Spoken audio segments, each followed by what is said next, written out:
Greg Palast, our old friend of the show, gregpalast.com, one of America's best investigative journalists, and actually one of Britain's best investigative journalists, as most of his work that makes its way to television is published by the BBC. He also writes for The Observer, the British newspaper. Greg Palast, Palast.com, his website. Greg, welcome to the show.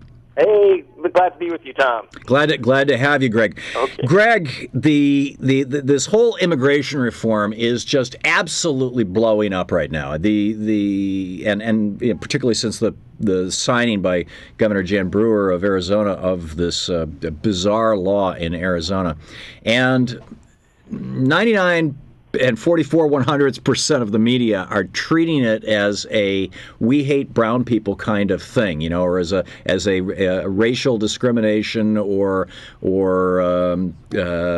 jobs, or it's the economy, or whatever. Your investigation, you and Bobby Kennedy did an investigation of this, though, that BBC is reporting and that you are reporting, which indicates that there is an entirely different agenda behind this, one that Governor Brewer has been up to for several years, back when she was the state attorney general or Secretary of State? Secretary of State. Secretary of State. And, lay this out for us, Greg Palast. Okay, well, look, the media line is that there's some kind of teabagger uprising and they want to stop brown people at the border. Yeah, that's the excuse. But fear of brown people coming over the Rio Grande is been part of Arizona politics, since the conquistadors. So this is nothing new. But what is new, what's motivating Brewer now, is the elections. Okay, this woman, remember, by the way, she was never elected. When Janet Napolitano was appointed by Barack Obama to his cabinet, she popped up from Secretary of State. She knows the Republicans don't stand a chance with the new demographic wave in Arizona. You've got massive new registration by legal Hispanic voters. And Jan Brewer has been part of a campaign for years as Secretary of State to block and purge Hispanic voters. And I got to tell you, Catherine Harris would blush at her method. She blocked 100,000 voters from registering. It's just stunning. Right. These are legal U.S. citizens who happened to have committed the crime of trying to vote while brown.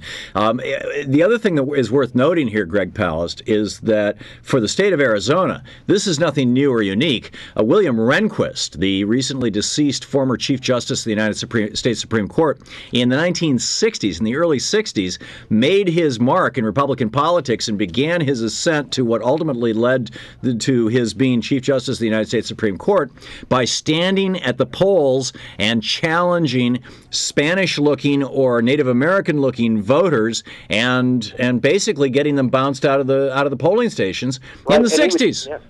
In fact, what they do is they threaten people. In fact, this law will go to the old Rehnquist method of threats, which is they go to people in line and they say, if you vote and you're not a citizen, you can't prove you're a citizen, we'll arrest you. That's right. Now, and this is what Rehnquist was doing in Arizona, by the way.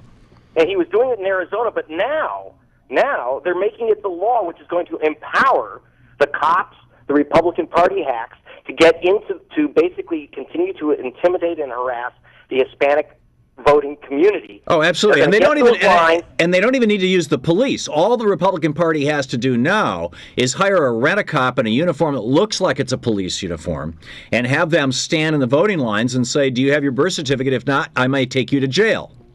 Well, in fact, of course, they can use their rent-a-cop is their cop, which is Joe Arpaio. Yeah. Now, he is the sheriff in Phoenix, which is Maricopa County. Right. This guy is already facing literally a possible federal indictment. He's being investigated by a grand jury for his racially biased practices. This is the guy that they are empowering to enforce a law where any cop under his command can stop anyone who he thinks is an illegal immigrant. And by the way, I went into his jail with no illegal immigrant signs. I was there. You'll see pictures of me if you go to gregpalast.com and his jail. He didn't stop me, the white guy, even though my grandmother snuck in illegally.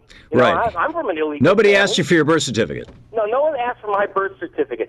So you know what this is about. And like I say, when Jan Brewer was Secretary of State, she knocked off 1 out of 3 attempted registrants in Phoenix. Now, a Democratic city. In a Democratic city, almost all Democrats, almost all new Hispanic voters. on the grounds that they couldn't prove that they were citizens. Now, I have to tell you that voting, or registering to vote, if you're not a citizen, is a jail time crime. So I went to Brewer and her office in Arizona, and I said, wow, give me these fellows. We'll arrest them on camera because it's a crime. Right. And it should be easy to find them because when they register, Tom, they give their names address. and addresses. Exactly. Right. So give me the names. She didn't have one. Then I went to Senator Russell Pierce. He's the sponsor of the current law. Right. That this new show me your papers, Soviet style, Gestapo style, show me your papers stuff. Right. Okay, I went to Pierce. He said that there are 5 million illegally registered voters in the U.S., 5 million illegal aliens registered by the Democratic Party. So I said, okay, I don't need 5 million. Give me 5. Again, they give their names and addresses. He couldn't give me 5. But then I went to Joe Arpaio's prison, and I see what they've got in mind here, which is that it's not the crime of voting illegally or being here illegally. It's the crime of not having the papers. And they know who doesn't walk around with papers. Proof of citizenship, only 1 in 6 Americans even has a passport. How do you prove you're a citizen? Could you prove you're a citizen right now if someone stopped you, Tom? I couldn't.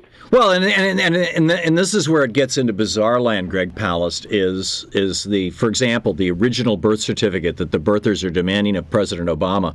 I know, one of my kids needed to renew her passport recently, and Louise and I had given her birth certificate back when she was in her early 20s.